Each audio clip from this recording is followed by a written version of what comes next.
Alors moi je suis Jean Danielini, je suis médecin à l'hôpital de Saint-Denis en gynécologie obstétrique.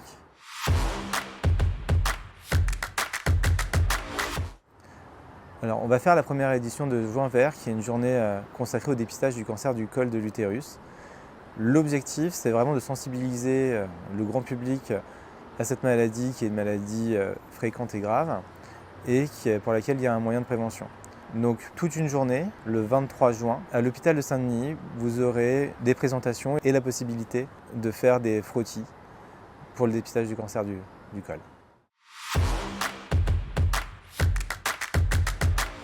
Les cancers du col de l'utérus sont ce qu'on appelle des cancers viro-induits, c'est-à-dire que ce sont des virus qui sont responsables de ce cancer-là. On sait que dans 90% des cas, le cancer du col est dû à une infection au virus HPV qui est l'Human Papillomavirus, dans lequel il existe différents types. Il s'agit d'un portage chronique de ce virus qui n'est pas éliminé par le corps au niveau du col de l'utérus, qui est responsable, au bout de plusieurs années, entre 5 et 10 ans, de l'apparition d'un cancer du col. Il faut savoir qu'il y a des personnes qui sont plus sensibles, qui ont donc plus de risques d'avoir ces maladies-là.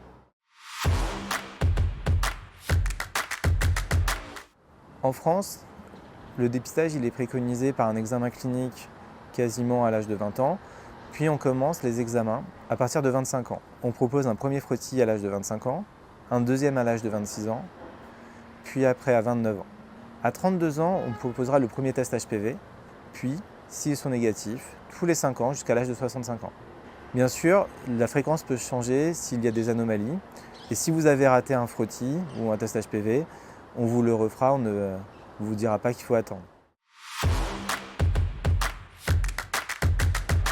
Pourquoi il faut se faire dépister? Parce que le cancer du col est le premier cancer gynécologique dans les pays en voie de développement, avec dans le monde environ 200 000 décès par an sur ce cancer-là. C'est un cancer qui est préventif, qui est évitable, parce que comme on connaît le facteur qui est responsable de ce cancer et qu'on sait le dépister et dépister des lésions qui ont un potentiel évolutif vers un cancer, on peut agir de manière extrêmement précoce et efficace contre ce cancer.